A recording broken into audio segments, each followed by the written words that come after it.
ওয়াকফ সম্পত্তি লুঠের ষড়যন্ত্র এবং মুখ্যমন্ত্রী মমতা বন্দ্যোপাধ্যায়ের দ্বিচারিতার অভিযোগ তুলে বৃহস্পতিবার প্রতিবাদ মিছিল করল পশ্চিমবঙ্গ যুব কংগ্রেস। যুব কংগ্রেসের উদ্যোগে এই মিছিলটি ওয়াকফ বোর্ড কার্যালয় থেকে শুরু হয়। মিছিলের নেতৃত্ব দেন প্রদেশ কংগ্রেসের বরিষ্ঠ নেতা শ্রী চৌধুরী এবং যুব কংগ্রেস নেত্রী শাহিনা জাবেদ। অবশ্যই বিপদে ফেলা, তার মধ্যে আবার 3 মাস রিজু বলেছে যে 3 মাসের মধ্যে করতে হলে আমি কিছু বলবো না।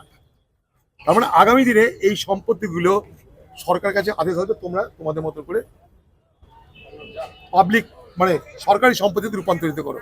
সেই প্রক্রিয়ায় খতিয়ান 1 নামে একে রেজিস্ট্রেশন হচ্ছে।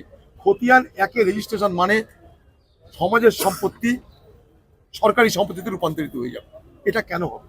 এটা আমাদের একটা প্রতিবাদ। এবং ট্রাইব্যুনালে যা মানে সে আরেক ঝামেলার ব্যাপার হবে। আগামী দিনে কিন্তু এই ওয়াকফ সম্পত্তির তাদের অস্তিত্বকে ধরে রাখা, ওয়াকফ সম্পত্তির উপরে এই সমাজের যে ধর্মীয় এবং সাংস্কৃতিক আধিপত্য, সেটা কিন্তু আগামী দিনে থাকবে না। এই আশঙ্কা থেকে আমরা বারবার করে এই কথাগুলো বাংলায় বিক্ষোভকারীরা অভিযোগ করেন রাজ্য সরকার ওয়াকফ বোর্ডের সম্পত্তি রক্ষা করতে ব্যর্থ এবং বিজেপির নেতৃত্বে সেই সম্পত্তি লুটের চেষ্টা চলছে। এই প্রতিবাদ কর্মসূচির পর শ্রী চৌধুরী ও শাহিনা জাবেদের নেতৃত্বে একটি প্রতিনিধি দল রাজ্যপালের নিকট স্মারকলিপি পেশ করেন। রাজ্যপালের কাছে ওয়াকফ সম্পত্তি রক্ষায় অবিলম্বে হস্তক্ষেপের দাবি জানানো হয়। কলকাতা থেকে অনিকেত পালের রিপোর্ট, বিগ নিউজ বাংলা।